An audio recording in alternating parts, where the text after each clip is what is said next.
বার্তা প্রধান, কেউ আছো? লেনা,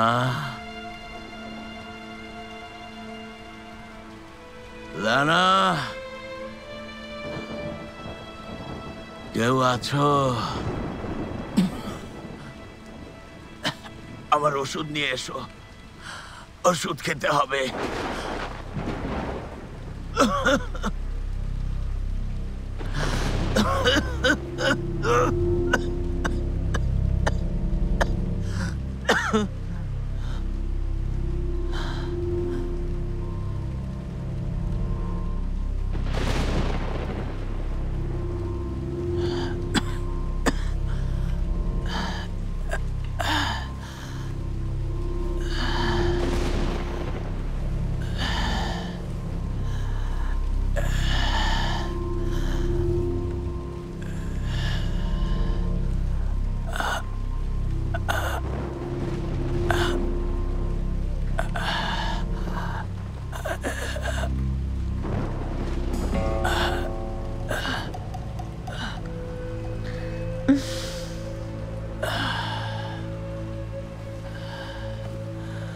জুন, এসে ভালো করেছ। ওষুধটা আমাকে দাও।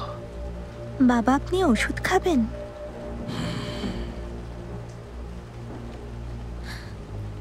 এটা বেশ গরম, একটু ঠান্ডা হোক। আচ্ছা, লেনার বার্তা প্রধান কোথায়? রক্ষীদেরও সারা শব্দ নেই কেন?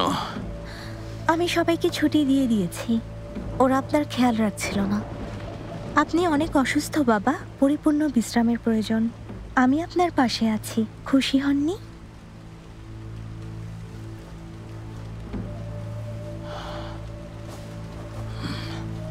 আসলে তুমি কি চাইছো? আমি কিছুই চাই না বাবা, শুধু আপনার সঙ্গে কথা বলতে চাই।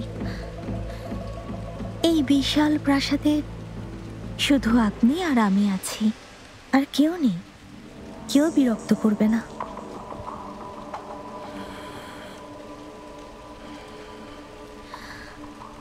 বাবা, আসলে আমার একটা প্রশ্ন করার ছিল, কিন্তু কখনো সুযোগ পাইনি।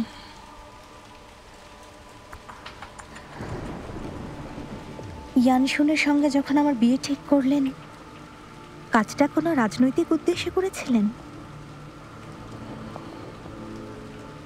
সেই সময় আমার অন্য কোনো উপায় ছিল না। অনুশোচনা হচ্ছে, বিশ্বাসঘাতকটাকে হত্যা করতে পারিনি।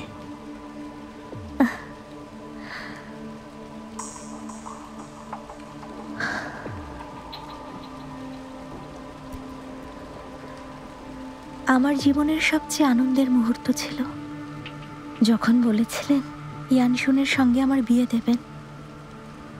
কখনো স্বপ্নেও ভাবিনি আমি সবকিছু এত ভয়ঙ্করভাবে শেষ হবে। প্রতারণা ছিল শুরু থেকে শেষ পর্যন্ত। ইয়ানশুন বিশ্বাসঘাতক। ওকে টুকরো টুকরো করলেও আমি শান্তি পাবো না। তুমি ওকে এখনো কেন ভুলতে পারছো না জুন? আমার পুরোটা শৈশব কেটেছে শুধু ওকে ভালোবেসে। ওকে ভালোবাসতাম আমি, সেই ছোটবেলা থেকে ওকে ভালোবাসতাম। ভেবেছিলাম আপনি আমার এই বিষয়টা জানতেন। জুন, শুধুমাত্র মুখ দেখে মানুষ চিনতে যেও না, প্রতারিত হবে। প্রতারণা ও করেনি। সেই ছোটবেলা থেকেই ও চাঙ্গানে ছিল, অনেক ভালো ছেলে, আমার জন্য উপযুক্ত ছিল। সব দোষ আপনার। নিজের ধর্মভাইকে আপনি অবিশ্বাস করেছেন, তার পুরো পরিবারকে হত্যা করেছেন।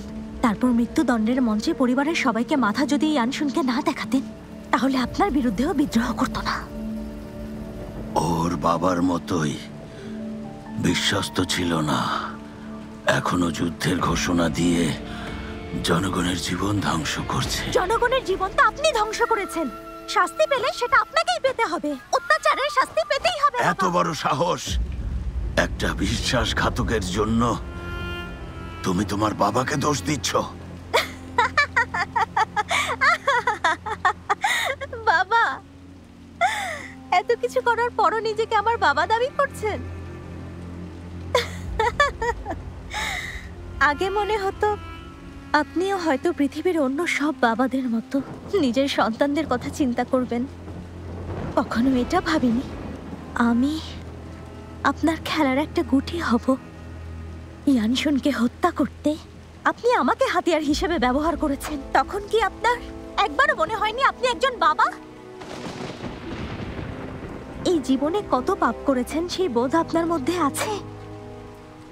মার্কুইস ডিংবেই আর লেডি বাইশিং এর মতো বিশ্বস্তদের হত্যা করাই প্রথম অপরাধ।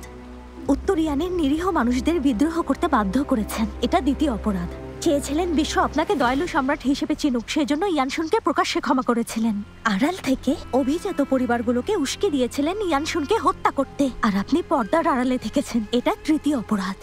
তারপর মা, ওই সম্রাজ্ঞী যে স্ত্রী হয়ে পাশে ছিল, তাকেও আপনি বিষাক্ত মদ পান করতে বাধ্য করে হত্যা করেছেন। ইউয়ান সং ভাইয়া, যে আপনার সিংহাসন নিয়ে কখনো চিন্তাও করেনি, তাকে নির্বাসনে পাঠিয়েছেন। কিন্তু ইউয়ানজি ভাইয়ার যোগ্যতা আছে, তার বদলে একটা নিষ্পাপ বাচ্চাকে ক্ষমতা হস্তান্তর করতে চাইছেন শুধুমাত্র আপনার নিজের ক্ষমতা ধরে রাখার জন্য। আরো কিছু শুনতে চাইছেন আপনি? হ্যাঁ,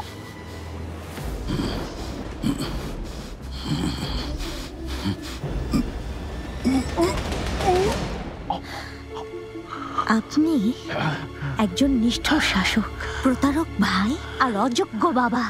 দুর্বল মানুষদের মতো সবাইকে শুধু সন্দেহ করেন, আর এ কারণেই আপনি আপনার প্রিয়তমা স্ত্রী আর সন্তানদের হারিয়েছেন।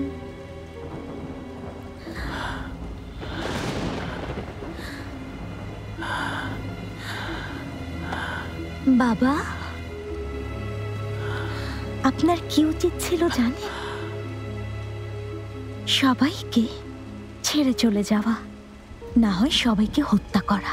যখন ডিংবেইকে হত্যা করেছিলেন তখন উচিত ছিল ইয়ানশুনকেও হত্যা করা, আর আমার মাকে হত্যার পর উচিত ছিল আমাকেও হত্যা করা।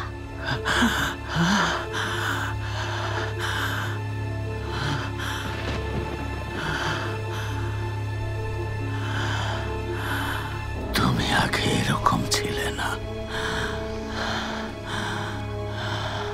এরকম ছিলে না। তুমি তো এরকম ছিলে না।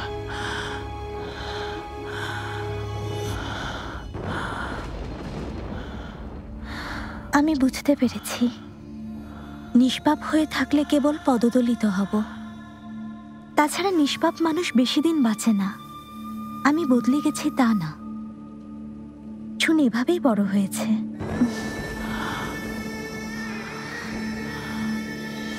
কখনো প্রিন্সেস হতে চাইনি আমি, সম্পদ বা পদমর্যাদার পেছনেও ঘুরিনি। শুধু চেয়েছিলাম ভালোবাসার মানুষের সাথে সুখে জীবন কাটাতে। কিন্তু এখন আমার মা মারা গেছেন, ভাইয়েরাও সাথে নেই, ভালোবাসার মানুষগুলো দূরে সরে গেছে। আমার পছন্দের সব মানুষ এক এক করে অদৃশ্য হয়ে গেছে। এই প্রাসাদে এখন শুধুমাত্র আমি রয়ে গেছি। আপনি জানেন প্রতি রাতে দুঃস্বপ্ন দেখে বেঁচে থাকা কতটা কঠিন।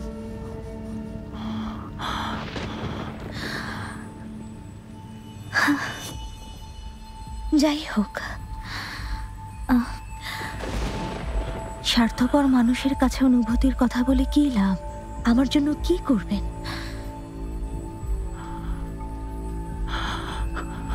তুমি কি করছো?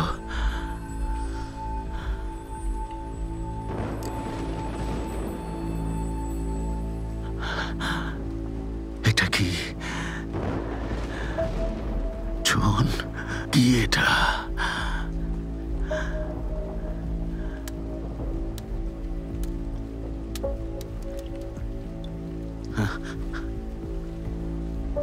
জন, কি মিশিয়েছ? হ্যাঁ,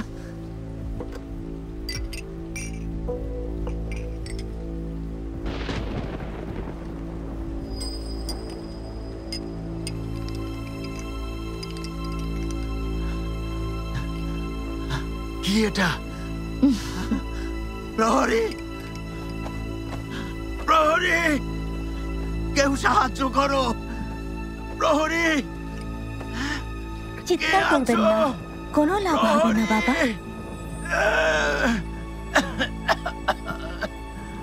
ছোটবেলায় একবার পুকুরে পড়ে গিয়েছিলাম, অনেক জ্বর এসেছিল।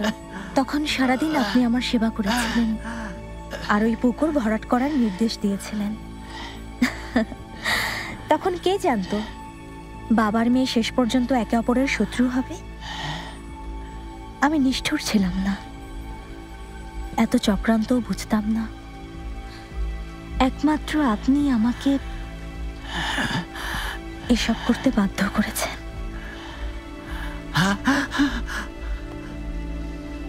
বাবা, ওষুধটা খেয়ে নিন।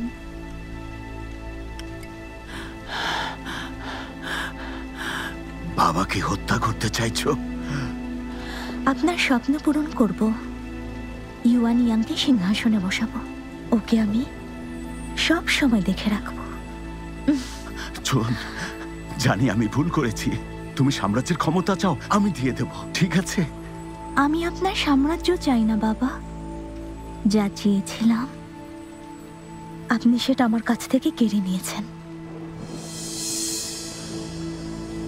বাবা, ওষুধটা একটু তেতো, জলদি খেয়ে বিশ্রাম নিন।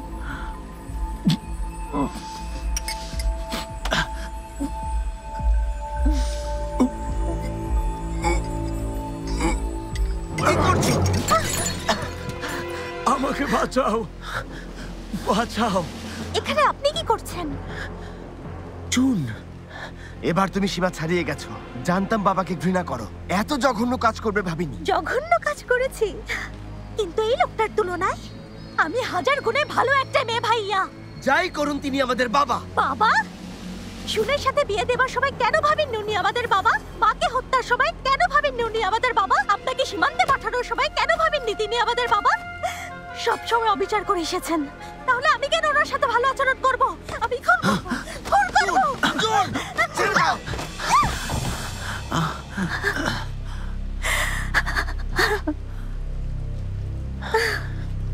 যাই হোক না কেন, তোমাকে এই কাজ কখনোই করতে দেব না।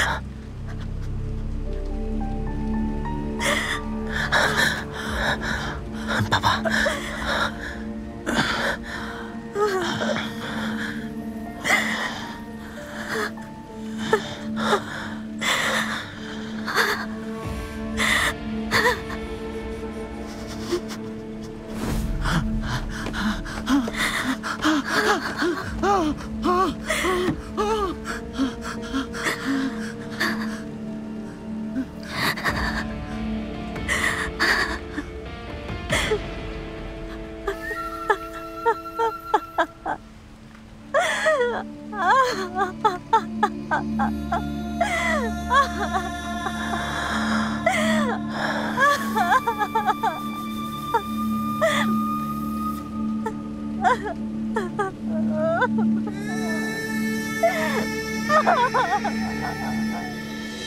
তোমার কথা কি সত্যি?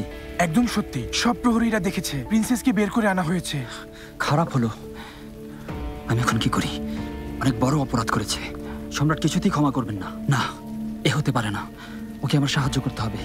মাই লর্ড, শুনুন, আপনি কি করছেন? প্রিন্সেসকে সাহায্য করব। আপনি বিদ্রোহ করবেন? প্রিন্সেসকে বাঁচাতে যাচ্ছি, বিদ্রোহ করতে না। সম্রাটের হাতে সম্মান করা মানে বিদ্রোহ আমাকে করা। যেতেই হবে। My lord, my lord.